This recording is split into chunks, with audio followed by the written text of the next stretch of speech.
হিসেব করে দেখেন আপনার 10 বছরের নামাজ কাজা আছে, 15 বছর 20 বছরের নামাজ কাজা আছে। কি করবো এগুলো নামাজের?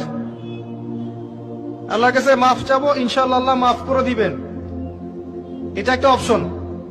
যদি না করেন, এই নামাজগুলোর কাফারা কে দিবে? এই নামাজগুলো কি টাকা পয়সা হিসেব করে হুজুরকে খাওয়ালে হবে? এখন এক নতুন একটা সুন্নত বের হয়েছে, মানুষ মারা গেলে হুজুরকে ডেকে বলে আমার আব্বা 10 বছর নামাজ পড়ে নাই, হুজুর কত টাকা দিলে নামাজগুলো কাজা হবে? হুজুরও বলে হ্যাঁ, প্রত্যেক নামাজের জন্য যদি 500 করে দেন আমি ওয়াক্ত ওয়াক্ত হিসাব করে পড়ে দিব। তো এদিকে দুই দিক থেকে তার লাভ, সে অর্থ পেল, নামাজ পড়লো, তার নিজের নেকি হলো, তার বাবার কিছুই হলো না। তো এভাবে কি হবে?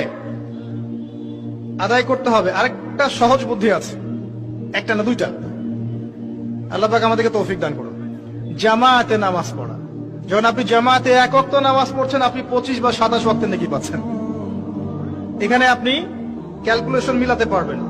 একটা হচ্ছে বেশি বেশি নফল নামাজ পড়া, ফরজের ঘাটতিগুলো আল্লাহ পাক নফল দিয়ে পূরণ করবেন ইনশাআল্লাহ। আরেকটা অপশন আছে ওমরা করা। কেন বললাম ওমরা করা? ওমরা করতে গেলে আপনি কাবা ঘরে হারামে নামাজ পড়বেন। আবার যদি আপনি